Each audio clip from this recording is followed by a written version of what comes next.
বাংলাদেশের স্বাধীনতার ঘোষণা যদি কেউ বিশ্বাস না করতে চায় আওয়ামী বাকশালীরা এবং তাদের দোসররা, কয়েকটি বিশ্লেষণ বলবো। 1971 সালের 25শে মার্চের রাত 12টার পরে চট্টগ্রাম বন্দরের দিকে যেমন শহীদ রাষ্ট্রপতি জিয়াউর রহমানকে তৎকালীন মেজর জিয়াকে যেতে বাধ্য করা হলো, তার কমান্ডিং অফিসার ছিলেন লেফটেন্যান্ট কর্নেল জানজোয়া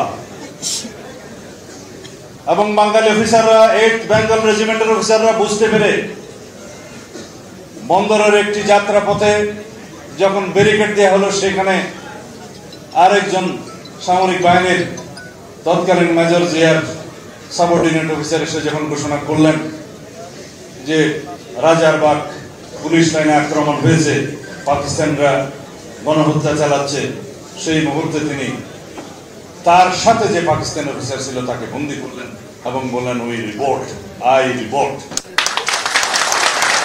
তখন 26 তারিখের প্রথম প্রহর। তারপরে তিনি ফিরে গেলেন এবং কর্নেল জানজোয়াকে তিনি অ্যারেস্ট করলেন, তারপরে তাকে হত্যা করলেন। এরপরেও কর্নেল জানজোয়াকে হত্যা করার পরেও, অন্যান্য সামরিক বাহিনীর পাকিস্তানি অফিসারদেরকে বন্দী করে হত্যা করার পরেও আওয়ামী লীগের ভাইয়েরা বলে যে তারা নাকি স্বাধীনতার ঘোষণা দিয়েছিল, তাদের পিতা স্বাধীনতার ঘোষণা দিয়েছিল 26 তারিখ। মেজর জিয়াউর রহমান তার অধীনস্থ সামরিক বাহিনীর অফিসারদেরকে নিয়ে সেই সময় সেটা 16 শহরে একটি উদ্যান যেখানে প্রতিষ্ঠিত হয়েছে আমরা সবাই জানি, সেখানে আনুষ্ঠানিকভাবে বাংলাদেশের স্বাধীনতা যুদ্ধের ঘোষণা করলেন, স্বাধীনতার ঘোষণা করলেন। তারপরে 27 তারিখে দিয়েছেন, 28 তারিখে দিয়েছেন, সেটা পরে। কিন্তু first as provisional head of the state of Bangladesh, independent Bangladesh, he declared the independence of Bangladesh এবং উনি কোঅপারেশন চেয়েছেন সারা বিশ্বের, এবং তিনি বললেন as provisional head of the state and chief of army staff, commander in chief বলে তিনি সেই ঘোষণাটা দিলেন। তার প্রেক্ষিতে বাংলাদেশের স্বাধীনতা দিবস 26 তারিখ, 27 তারিখ নয়, 28 তারিখও নয়। যে কথাটা আজকে বলবো বলছিলাম সেটা এখন বলি। আমরা সবাই জানি বাংলাদেশে স্বাধীনতা যুদ্ধের দলিলপত্র লিখিত হয়েছে, প্রণীত হয়েছে। প্রথম যেটা সম্পাদক ছিলেন কবি হাসান হাফিজুর রহমান। 1983 সালের দিকে তার সেই সংস্করণগুলো প্রিন্টেড হয়, সেগুলো আপনারা স্টাডি করে দেখবেন। সম্ভবত 3য় খণ্ড, 2য় খণ্ড এবং 15 খণ্ড, এগুলো ভেরি রিলেভেন্ট। সেখানে সবকিছু স্বাধীনতার ঘোষণা সংক্রান্ত দালিলিক প্রমাণ সবকিছু উদ্ধৃত আছে। যে ভাষায় আছে সেই ভাষায় আপনাদেরকে পড়তে হবে। এখন বলি, স্বাধীনতার ঘোষণাপত্র প্রণীত হয় 10ই এপ্রিল 1972 সাল। আনুষ্ঠানিকভাবে সেটার মন্ত্রিপরিষদ গঠন এবং প্রয়োগ করা হয় 17ই এপ্রিল। সেটা মেহেরপুরের আম্রকাননে তার নাম করে মুজিবনগর দেয়া হয়। সেই স্বাধীনতার ঘোষণাপত্রে কি আছে? প্রথম পৃষ্ঠার শেষের প্যারাগ্রাফের আগের প্যারাগ্রাফে যেহেতু বলা আছে যে শেখ মুজিবুর রহমান যথাযথ প্রক্রিয়ায় ঢাকায় বাংলাদেশের স্বাধীনতা ঘোষণা করেন।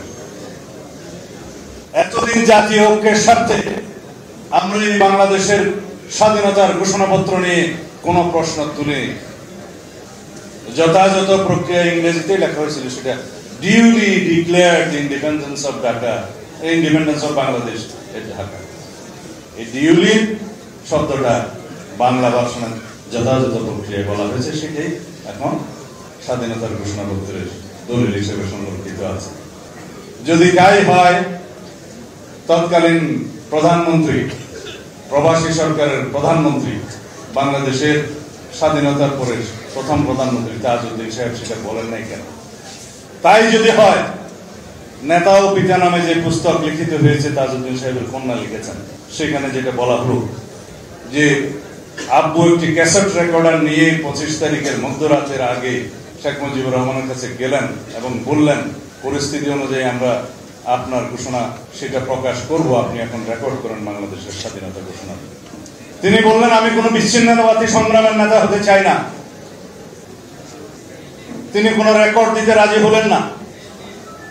অথচ 10ই এপ্রিলের সেই স্বাধীনতা ঘোষণাপত্রে কিভাবে আসলো যে যথাযথ প্রক্রিয়ায় তিনি ঘোষণা দিলেন? আওয়ামী লীগের রাজনীতি সবসময় মিথ্যায় ভরপুর রাজনীতি। আমরা জাতীয় ঐক্যের স্বার্থে এই বিষয়ে কোনোদিন প্রশ্ন তুলিনি। আমরা বলবো যে মাসুদুল হক নামে একজন বিখ্যাত সাংবাদিক আছেন, তার একটি পুস্তক আছে, আমাদের সবাইকে পড়ার জন্য অনুরোধ করছি। স্বাধীনতার ঘোষণা, মিথ ও দলিল, এই নামে বইটা সবাই পড়বে। বাংলাদেশের স্বাধীনতার ঘোষণার উপরে এর চাইতে সমৃদ্ধ এবং গবেষণাধর্মী কোনো প্রকাশনা আমি আজ পর্যন্ত পাইনি। এটা 10-12 বছর আগের একটা প্রকাশিত পুস্তক, সবাই পড়বে। সেখানে যেটা শেখ মুজিবুর রহমান বেতার বার্তা না কি যেন টেলিগ্রাম বার্তার মাধ্যমে যে স্বাধীনতার ঘোষণা দেয়া হয়েছে বলে যে দাবি করে আওয়ামী লীগ, সেটার বিশ্লেষণ করতে গিয়ে তখন চট্টগ্রামের তৎকালীন টেলিগ্রাম অফিস, ঢাকার অফিস এবং তৎকালীন যে পরিবেশ পরিস্থিতি, সকল কিছু যে শাটডাউন ছিল, বন্ধ ছিল, এই সমস্ত কিছু সাক্ষ্য সহ প্রমাণ সহ নেতৃবৃন্দের বক্তব্য সহ এখানে উল্লেখ আছে। সুতরাং মিথ্যার উপর দাঁড়িয়ে তো আর রাজনীতি করা যায় না। আমরা তো শেখ মুজিবুর রহমানকে অস্বীকার করি না তৎকালীন জাতীয় নেতৃত্ব হিসেবে। তখন বাংলাদেশের এই ভূখণ্ডে তৎকালীন পূর্ব পাকিস্তানের জন্য যে আসন বরাদ্দ ছিল, এলএফওর মধ্যে পার হেড 1 ভোট 56% সিট, সেই হিসাবে 162টা আসে এবং রিজার্ভ সিটের মধ্যে 107টা আসে 169-এর মধ্যে। এই অংশে মানুষ বাংলাদেশের পক্ষে, আওয়ামী লীগের পক্ষে 160 এবং 167টা আসন দিয়েছিল। এই ইতিহাস তোমরা পড়বে। সুতরাং সেই দলের নেতা হিসেবে আমরা তৎকালীন জাতীয় নেতৃত্ব হিসেবে শেখ মুজিবুর রহমানের অবদানকে তো আমরা অস্বীকার করি না, কিন্তু ইতিহাসে তিনি যা যা করে গিয়েছেন, গণতান্ত্রিক সংগ্রামের নেতা হিসেবে এই গণতন্ত্রকে কবর দেওয়ার জন্য তিনি যা যা করে গিয়েছেন, সেই ইতিহাসও তো আমাদেরকে পড়তে হবে, সেই ইতিহাসও বিশ্লেষণ করতে হবে। বাংলাদেশের এই দেশের এই ভূখণ্ডের মানুষ তার মাধ্যমে এই দেশের মুক্তি চেয়েছিল, অর্থনৈতিক মুক্তি, গণতান্ত্রিক মুক্তি, বাংলাদেশের অধিকার, মানুষের অধিকার অর্জন করতে চেয়েছিল। আর তিনি বাংলাদেশের মানুষের অধিকারকে কবর দিয়েছেন, গণতন্ত্রকে কবর দিয়েছেন, এদেশের অর্থনীতির 12টা বাজিয়েছেন। রক্ষী বাহিনী সৃষ্টির মধ্য দিয়ে 30,000 তৎকালীন মুক্তিযোদ্ধাদেরকে হত্যা করেছেন। এই ইতিহাস অবশ্যই আমাদেরকে বিশ্লেষণ করতে হবে। শেখ হাসিনার অন্তরে কখনোই বাকশালের বাইরে অন্য কোনো চেতনা ছিল না। শেখ মুজিব করেছিলেন সাহসিকতার সাথে বাকশাল প্রণয়নের মধ্য দিয়ে, সাংবিধানিকভাবে, উন্মুক্তভাবে। আর শেখ হাসিনা সেই বাকশাল এখানে বাস্তবায়ন করতে চেয়েছিলেন এক দলীয় শাসন ব্যবস্থা এবং এক রাষ্ট্রীয়